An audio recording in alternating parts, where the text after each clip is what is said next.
Welcome to Luca and Miguel. Enjoy the video. Hello everyone. In this video, I will explain how to remove a Ford Explorer glove box. This is a straightforward process that can help you access various components like the cabin air filter or perform other maintenance.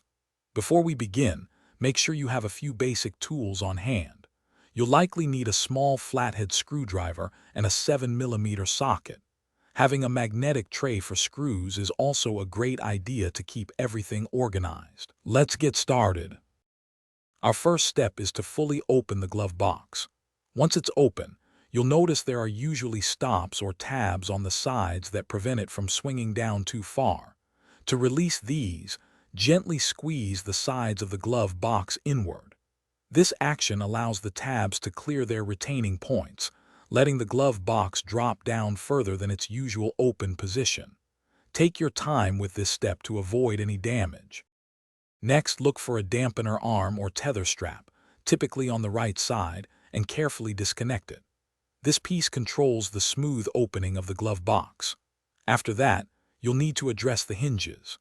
Depending on your model, these might be white plastic pins that need to be pulled inward with a screwdriver, or they could be several 7mm mounting screws along the bottom.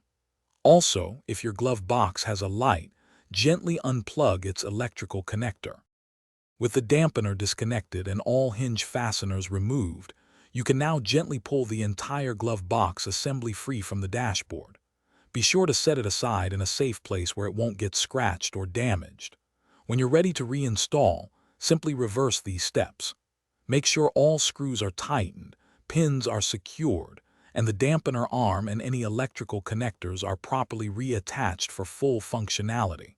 You've got this. Thanks for watching and please subscribe. It's the best investment you'll ever make.